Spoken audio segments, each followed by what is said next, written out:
ministre africain. Oui. Est-ce que vous le traitez de manière positive? Non, mais par exemple, je sais qu'avant même que nous nous rencontrions, Oui. on se connaît.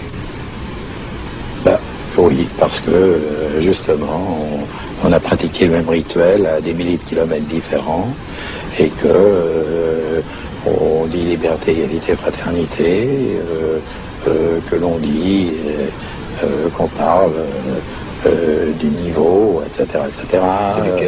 L'équerre. La grande question que se posent toutes les grandes puissances, c'est quand l'Empire ottoman va-t-il s'effondrer? Il est moribond depuis 100 ans. S'il s'écroule, qui aura quoi? Comment sera partagé l'Empire?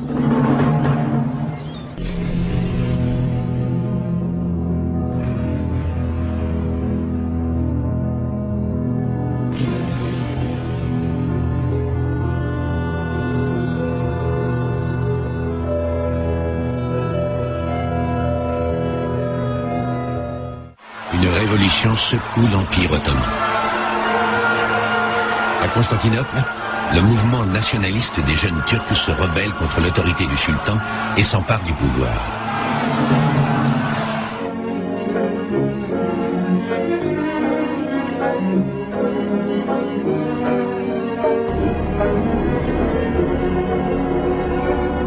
Voici Mustafa Kemal Pacha, président de la République turque.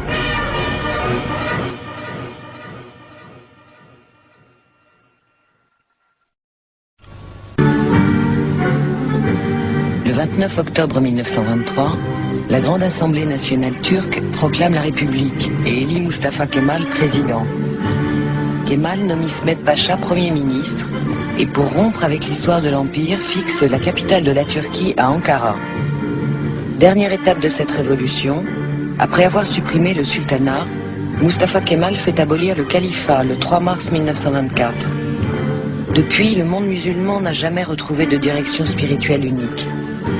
Cette décision provoque des remous en Turquie et dans le monde musulman. À la différence de la suppression du sultanat, la suppression du califat suscite un certain nombre de manifestations qu'il traite à sa manière, c'est-à-dire avec brutalité. Un véritable culte de la personnalité entoure le chef suprême.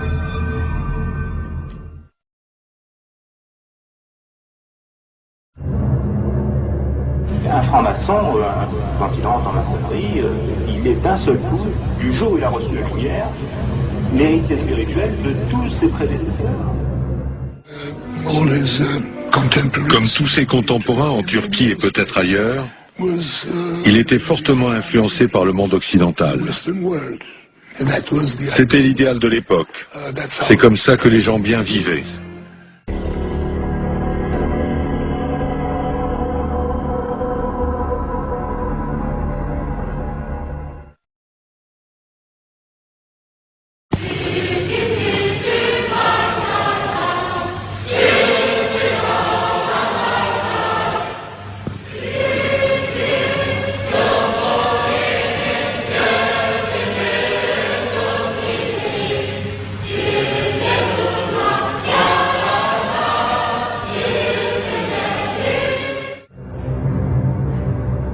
La République ayant été créée, le califat ayant été supprimé, il engage donc toutes ces grandes réformes qui tendent à séculariser la religion sur un modèle que nous connaissons parfaitement, parce que c'est le modèle laïque de la République française. En 1924, Kemal place tous les établissements d'enseignement sous le contrôle de l'État et supprime définitivement les tribunaux religieux. En 1925, il réforme le code vestimentaire et impose le port du chapeau. Cette disposition, qui vise à interdire le port du fez et des couvre-chefs religieux tels que les turbans, est contestée et conduit le régime à exécuter une centaine de récalcitrants. Cette interdiction du fez est toujours officiellement en vigueur aujourd'hui.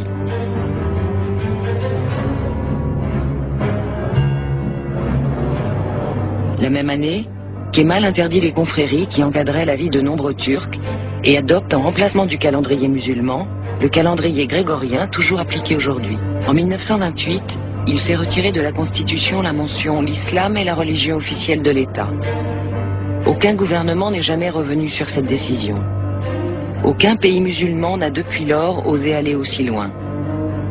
La même année, il fait dire la prière du vendredi en turc.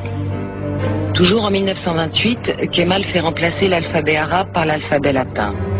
Une commission d'experts préconise l'application de cette réforme en plusieurs années. Kemal décide qu'elle se fera en quelques semaines ou ne se fera pas. L'usage des caractères arabes est interdit et les livres sont réécrits dans le sens qui convient au régime. Cette mesure est la plus radicale et la plus perturbante pour la société turque. Elle consacre la rupture avec le monde arabo-musulman, déjà consommé par la sortie de la Syrie, de la Palestine et de l'Irak, des frontières de la Nouvelle-Turquie, et par l'abolition du califat. En 1932, l'appel à la prière n'est plus lancé en arabe, mais en turc. En 1935, il franchit un pas supplémentaire dans l'adoption du modèle de société occidentale. Le dimanche devient le jour de repos hebdomadaire, ce qui est toujours le cas aujourd'hui. En 1937, le terme laïcité fait son entrée dans la Constitution. Cette introduction est imprescriptible et demeure toujours en vigueur aujourd'hui.